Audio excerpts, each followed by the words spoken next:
You're enjoying Morning Cheer with Jerry Williams and Teresa Daly on 104.9 WIHS. WIHS. And joining us now is Lisa Maloney. She is the Executive Director for Anchor of Hope Outpatient Clinic in New London. Good morning, Lisa. How are you? Good morning. I am great. It's beautiful outside, not too hot yet. Yeah, it's a beautiful day in the neighborhood, as Mr. Rogers used to often say. It's been a while since you've been here. You've been here before, but years ago, right? Years. I can't even remember how many years back. And you've been Executive Director for Anchor of Hope for how long now?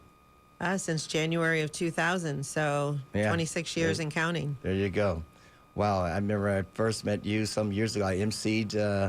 I don't even know remember how that happened. That was so long ago, how I got connected with emceeing. It's probably Danita. Danita Young, a former ABC Women's Center Executive Director. Right, that's true. That's true, probably because I used to be connected with her. And you know, we attend the same congregation. I saw her in church just yesterday, her and her husband. Yeah. Well, good to have you here. So you have an event that's coming up. Before we talk about the event, let's get a little knowledge about you, our sister in the Lord. How long you been walking with the Lord? How did it happen for you in coming to Christ? So I was 8 years old, and we were at a revival meeting. And at that point, it was because I was terrified of hell. You know, I think a lot of young kids, when you hear that, you know, accept Jesus or you're going to hell. It was a Southern Baptist fire and brimstone. But, you know, fortunately, as I grew, going to church, I would hear more and more about Jesus. So it became more about a relationship as I got older. And that really shifted into gear when I was 20 and found myself in an unplanned single parent pregnancy. And then that's when I really, okay, God, I've been trying to do this on my own and I've messed it up. And so he was gracious to, you know, allow me to come running back like the prodigal daughter that I was. Right. If you're just joining us, we are with Lisa Maloney, Executive Director of Anchor of Hope. What is Anchor of Hope all about? So we're all about hope. Our name comes from Hebrews 6:19. We have this hope as an anchor to our soul, which is Christ Jesus. And so it's about hope. It's about giving people you know, showing them Jesus, pointing them to there is a hope that doesn't fade. There is a hope that doesn't go away. There is a hope that doesn't end. And that's Jesus. And so we do that. You know, it's kind of like our mission is to share the gospel as Christians. That's our mission. We all should be doing it. Our mission field is the family, the dad, the mom, the grandmom, you know, struggling with an unexpected pregnancy, and I don't know what to do. So. Yeah. You were formerly a women's pregnancy center, right? So Correct. Now you're Anchor of Hope Outpatient Clinic, which services men and women. Correct. Yes. So we added STI testing to our list of medical services that we provide, and so we have men coming in for STI testing. But really, the big thing was we started a fatherhood program. And so we have single dads coming in, we have married dads, you know, and, you know, realizing that, you know, pregnancy center was good. We were reaching all these women. What about the dads? But what about the dads? And so, in part of changing our name, we used to be CareNet, right. You know, and part of changing our name is, you know, let's find something that is really appealing to everybody. And hope is not gender specific. Yeah. So how long have it's been in this capacity of men and women now? Yeah. So I want to say since 2022. Okay, about 4 years. Yeah. Nice. Now you told us about your journey to Christ. You were born and raised where? In what area? Here in Connecticut. I was born in Hartford. When I was 10, we moved to Jewett City. We had been living in East Hartford, and we moved to Jewett City. Now, mind you, my 10-year-old brain, I'm thinking Jewett City, I'm going to another city. We lived in the projects in East Hartford. It was Right. quite a culture shock to show The up sticks. to show up in Jewett City. Yeah. So I lived there till I graduated high school at 18, and then I promptly went back to East Hartford for a while. Your 10-year-old brain's like, where's the city? I see nothing but trees, and what is this? You know? Yeah. Yeah. So, but and then I was in East Hartford for a little while, living with my grandparents, and then went back to southeastern Connecticut, which is where I settled and still live in today. I'm in southeastern Connecticut, not far from our New London office. New London. All right. We are with Lisa Maloney, Executive Director of Anchor of Hope Outpatient Clinic. You have this event that's coming up. Talk about the event. Yes, so it's called Music for Life, and it is a family-friendly event. You know, as you said, you had emceed one of our galas, and that really is just for adults. And we have heard over and over from people that, you know, well, I would love to bring my, you know, my child, my teenager, you know, to your gala. And I'm like, well, it's really just for adults. But so we started thinking, how are we going to reach younger people if we're not holding events that appeal to them? And so last year was our first year doing a concert. And it is just that. We don't have a keynote speaker, but there's a lot of messages and a lot of stories that are going to happen throughout the night. And it's a concert on July 10th at Seaport Community Church in Groton. Seaport Community Church in Groton, home of the subs, right? Yes. Groton is the submarine capital of the world, they say. That's their claim to fame. Yeah. You know, between them having sub school there, where every submarine sailor in our Navy has to go through sub school, and they all do it in Groton, Connecticut. And thankfully they do, because that's where I met my husband. Really? And you guys been married for how long now? We just celebrated 35 years. Congratulations. So have you, speaking of subs, have you ever, they do tours, don't they? Mm-hmm. Have you ever gone inside? Mm-hmm. You did the tour thing. Were you claustrophobic, or were you like, get me out of this tube? I wasn't that bad, but I definitely would not want to live on it like these men do. It's amazing. And under the water for all of, that takes a special. Yeah, just don't go under the water. I'm good. Like, I can go onto the sub, but I don't want to go underwater. Yeah. Okay. Can you imagine being under there? No, for all that. no. No, I cannot. Just thinking about it just gives you the, for long it takes periods a of time. special person It to does. be able to do that, and my husband was one of those. Oh my goodness! So. How did you do? Does he ever share with you how he was able to do it? What some of the things he used to do? Yeah, it didn't seem to bother him. But he does share a lot of stories about his time on submarines, and like tricks of the little things that you can do, that people do to help get them through. Or was he just a nat? No, I didn't do anything. I was just cool with it. Yeah, he was cool with it.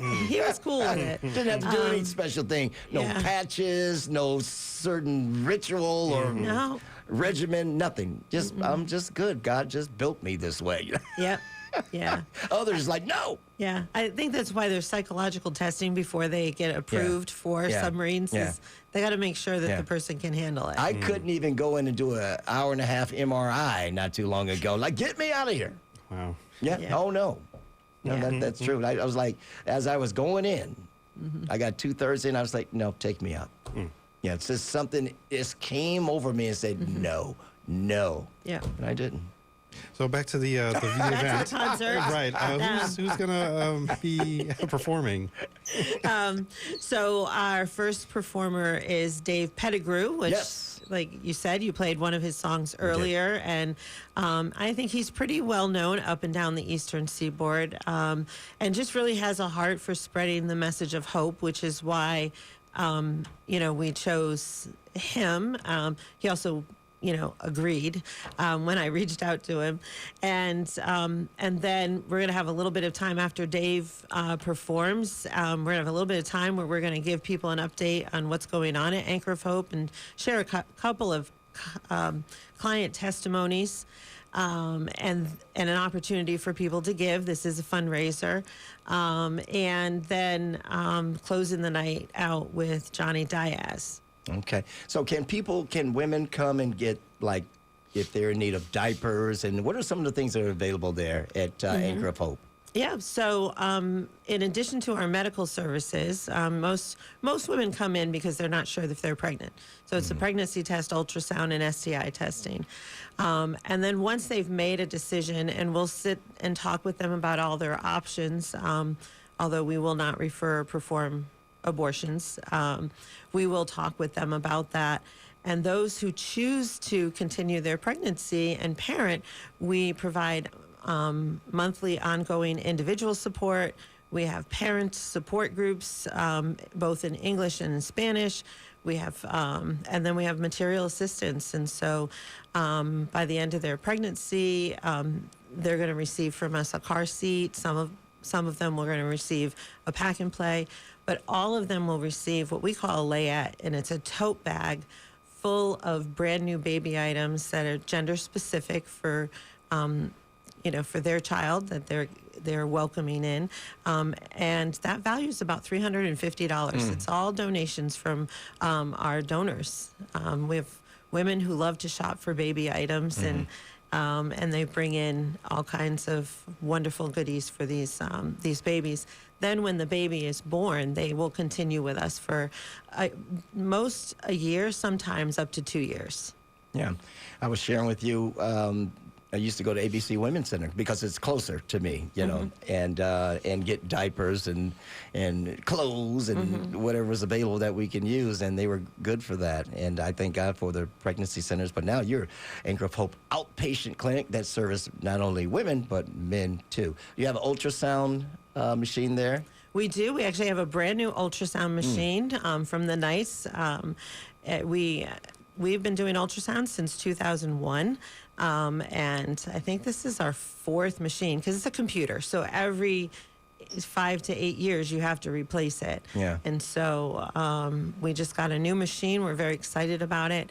We have a new nurse that's coming on board, and she's going to be trained. And so then I'll have 3 nurses who are doing ultrasounds, which helps spread out the schedule a little bit. And yeah, so we're excited. It also, the big thing about the ultrasound, at one time, the women pregnancy centers didn't have the ultrasound machines, but this thing comes into play because it could take, you can have an abortion-minded woman come in and see the baby and come out changing her mind. Yeah. So you probably have stories like that, right? Yeah. We also offer another service that we're the only center in Connecticut that offers this, and that is the abortion pill rescue. And that is for a woman who's taken the first abortion pill and changes her mind. Really? Yeah. So we're pretty excited. We've this year we've had 6 women who took that first pill and then was hit with regret, and they changed their mind. And so we, if we give them progesterone, which is what the body produces, the woman's body produces at the beginning of pregnancy to maintain the pregnancy, that first pill stops that production. Really? So we give her progesterone and have her taking that up through the first trimester.